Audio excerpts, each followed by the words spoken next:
আজকে একটা অনাকাঙ্ক্ষিত ঘটনা ঘটে গেছে এখানে শ্রীনগর ইউনিয়নের এই ভবানীপুর বাজারে।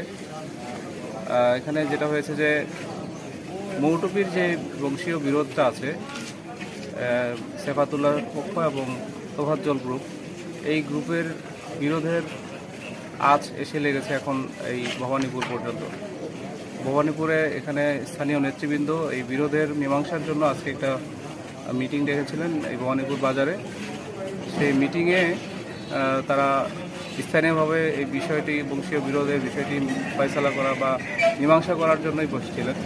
কিন্তু এখানে কিছু উত্তেজিত লোকজন উস্কানিমূলক আচরণ করার কারণে শোনা যায় যে এখানে একজনকে হাসুয়া বা যে আলঙ্গা আছে সেগুলো দিয়ে মারা হয় এবং তিনি নিহত হন। আমরা আসার পরেই আমরা পরিস্থিতি নিয়ন্ত্রণে নিয়ে আসি। আমার আসার আগেই তারা একজন এখানে মৃত্যুবরণ করেন এবং তার পরিচয় হচ্ছে যিনি মিজান, ওনাকে চণ্ডীবের হাসপাতালে ভর্তি করা হয়েছে এবং পরবর্তী আইনগত ব্যবস্থা প্রক্রিয়াধীন।